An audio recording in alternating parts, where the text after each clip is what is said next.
Vem cá, vamos de informação ao vivo, né? Uma discussão importante. Por quê?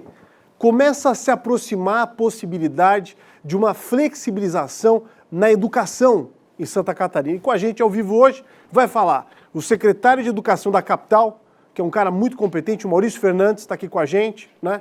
E também com o professor Antônio Alberto Bruneta, diretor do Centro de Ciências da Educação da Universidade Federal. Professores, acima de tudo, muito obrigado por vocês estarem com a gente. Secretário, eu gostaria de começar com o senhor, porque existe uma apreensão dos pais e também dos profissionais que trabalham na educação muito grande em relação à segurança. Dá para voltar, não dá para voltar? E a sociedade tem pressionado muito para que a volta aconteça o quanto antes, né? Boa tarde. Boa tarde, Polito. Boa tarde, ouvintes. Na verdade, nós não temos ainda a possibilidade objetiva de retorno. Todos os indicativos da saúde indicam que nós não temos uma data. Aquele que diz que retorna no mês de junho, no mês de julho, ele está, obviamente, fazendo, na minha avaliação e na avaliação da saúde, apenas uma especulação. O que nós temos, sim, falando de Prefeitura Municipal de Florianópolis, é o estudo que nós estamos fazendo de um protocolo para quando retornarmos às atividades.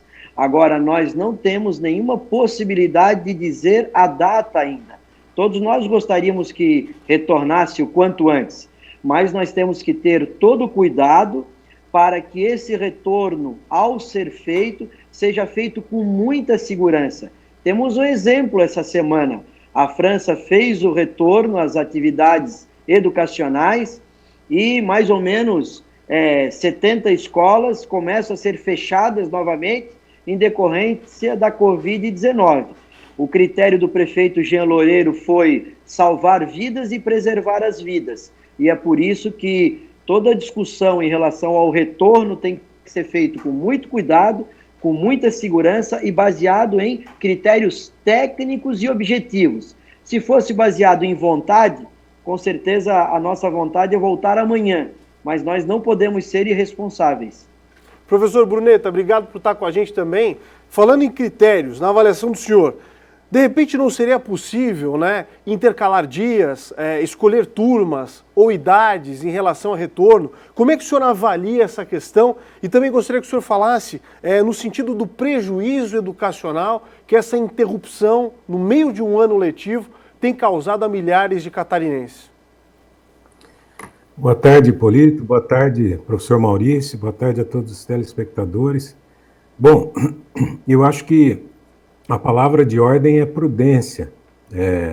Nesse sentido, a Universidade Federal de Santa Catarina está consoante às ideias do prefeito municipal com relação à preservação, em primeiro lugar, da vida, né? Sem ela, nada mais pode ser executado. No âmbito da Universidade Federal de Santa Catarina, foi constituído nesta semana, numa discussão que teve início junto ao mês de maio, para a constituição de subcomitês que têm estudado essa possibilidade, sempre orientado por especialistas da área de saúde, de fazer um retorno fracionado, mas a questão é que ainda não se sabe quando teremos condições de um retorno fracionado.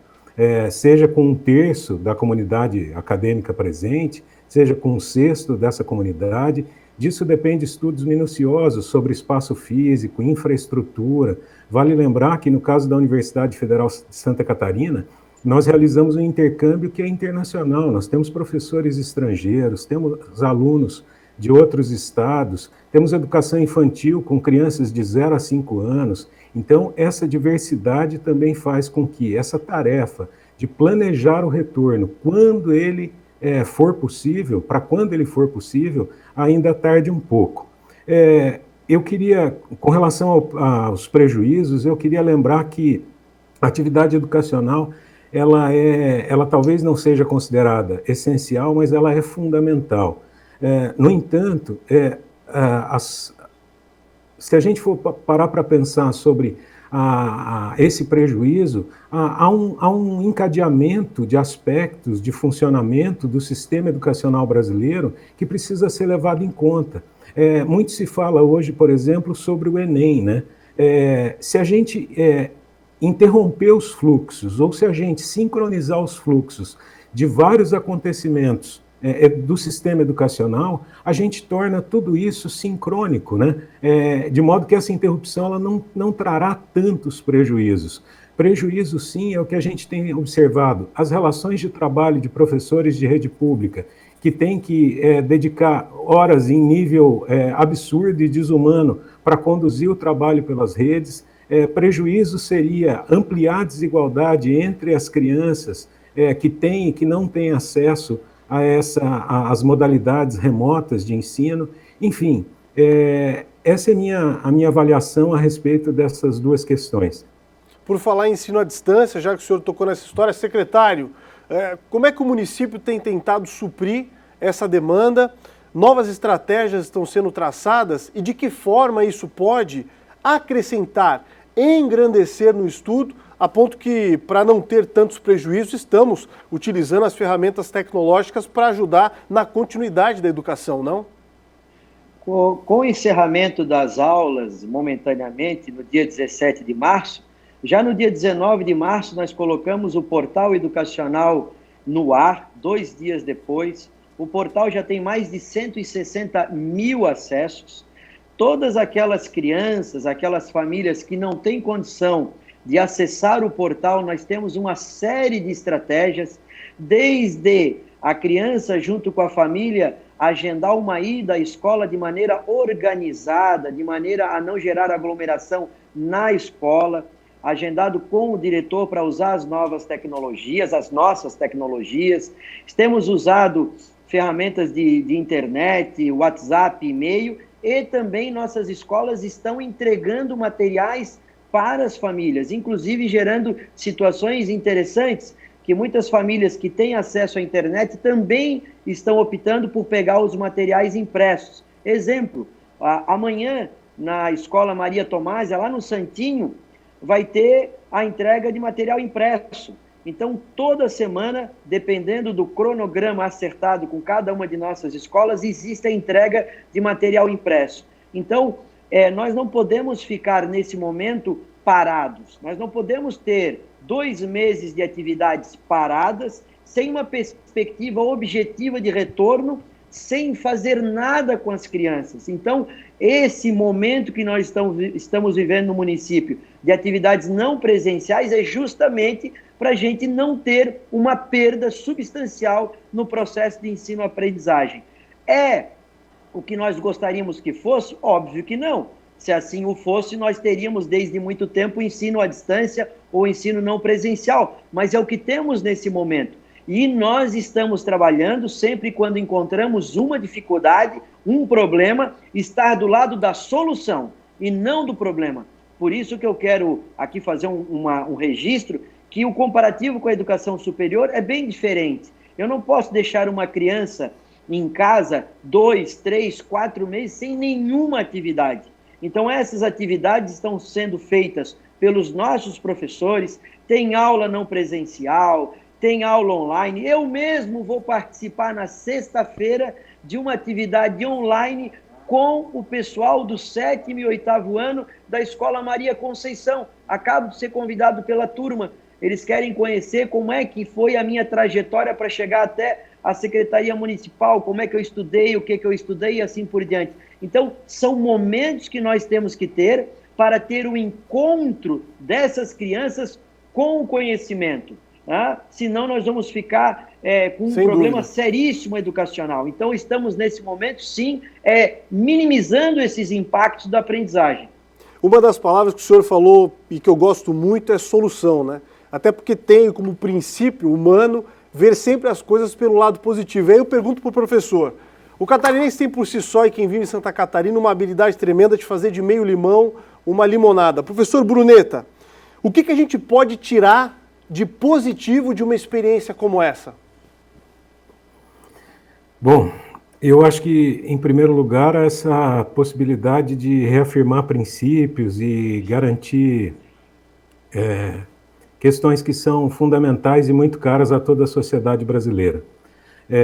Nós vivemos um momento de pandemia, mas também uma ameaça sintomática à democracia. no contexto da Universidade Federal e das universidades públicas brasileiras, nós temos uma situação sui generis, nós somos uma estrutura organizacional absolutamente horizontal, né, com decisões colegiadas em todos os níveis. Eu acho que esses momentos de crise são oportunos para que a gente possa aprimorar esse nosso diálogo, aprimorar a relação de compromisso com a sociedade em defesa da educação de qualidade. Eu queria também lembrar que na UFSC nós temos feito um esforço enorme, seja na educação básica para garantir o diálogo com as crianças, o Núcleo de Desenvolvimento Infantil tem feito isso, mantido um diálogo constante com as famílias, o Colégio de Aplicação também, que inclusive recentemente deliberou pela a implementação de atividades online a partir de julho, e até lá fazer a qualificação dos seus professores e dispor os equipamentos e as tecnologias à disposição disso. Então tem sido um momento de aprendizagem, já que nós somos educadores e temos que permanentemente aprender a lidar, seja com essas novas ferramentas, mas principalmente com as instâncias democráticas que nos caracterizam e nos marcam enquanto instituição. Essa característica é muito cara, não só ao funcionamento da universidade, ao que ela é, ao que ela representa, a missão dela, ao que ela oferece como fundamental em termos educacionais, que é a prática do diálogo, do respeito à diversidade e uma atividade socialmente referenciada, ou seja, um compromisso com a sociedade. Esse é o nosso grande aprendizado e o nosso grande desafio nesse momento. Quero agradecer aos senhores pela presença aqui no Balanço Geral. Muito obrigado e bom trabalho a ambos. Obrigado, Polito. Obrigado. Obrigado, Polito. E a nossa forma de entrevista aqui, Polito, também é uma forma de aprendizado nesse momento de pandemia. Senão eu teria que ir até aí. É sempre um prazer estar com você, mas olha o que a tecnologia nos proporciona. Novas formas de comunicação, inclusive de economia e contribuindo com o trânsito, não é mesmo? Porque estamos aqui fazendo a mesma entrevista, né? Obviamente o pessoal sempre é muito melhor, mas com a mesma qualidade a partir do seu trabalho e trabalho da sua organização. Um abraço, um beijo no coração de todos e nós vamos vencer porque a pandemia vai passar e seremos melhores se estivermos do lado da solução e não do lado do problema. Sem dúvida, concordo plenamente. Obrigado, gente. Um abraço para vocês.